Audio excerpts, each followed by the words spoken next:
Hello there, and welcome. Well, today we're going to try to take inspiration from Sherman Alexie's wonderful story, Whatever Happened to Frank's Snake Church. In the story, it begins wonderfully for us as writers with one character, and the perspective, the point of view, is a close third to a character undergoing a physical crisis. Now, that's wonderful for us because it allows us to, as writers, to think of someone, a character, who might be based on us or someone else, who has a physical crisis.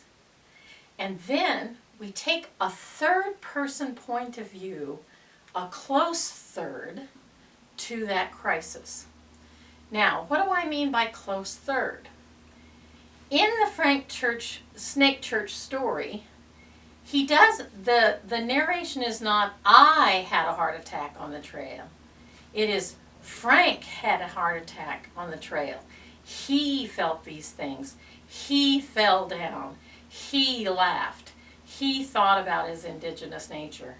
All of it is deeply in his perspective, but it's not first person. There isn't an I, it's he. This allows the writer a little bit more artistic liberty about how the character is delivered. Now, strictly speaking, artists can take whatever liberties they want. Whatever they can get away with, they can do. Whatever they have the skill to perform, they can do. But this inspiration on this story is a good one because it allows us to look at a character who's having two traumatic experiences at once. The first traumatic experience is a physical failure or crisis of some sort. And the second traumatic experience within that physical crisis is a spiritual or conceptual crisis.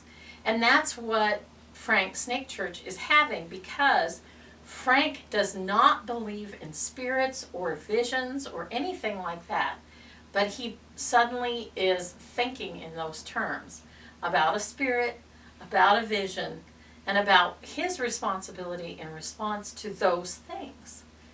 And so that is a great inspiration for us to try to write from the point of view of someone who's having a physical crisis, who might be also having a spiritual or emotional crisis at the same time. They often go together. And to stay in that third person so that we can keep a sense of emotional distance that's not so far away that it makes what they are experiencing irrelevant, but isn't so close that we can't actually have the character in some way think through it.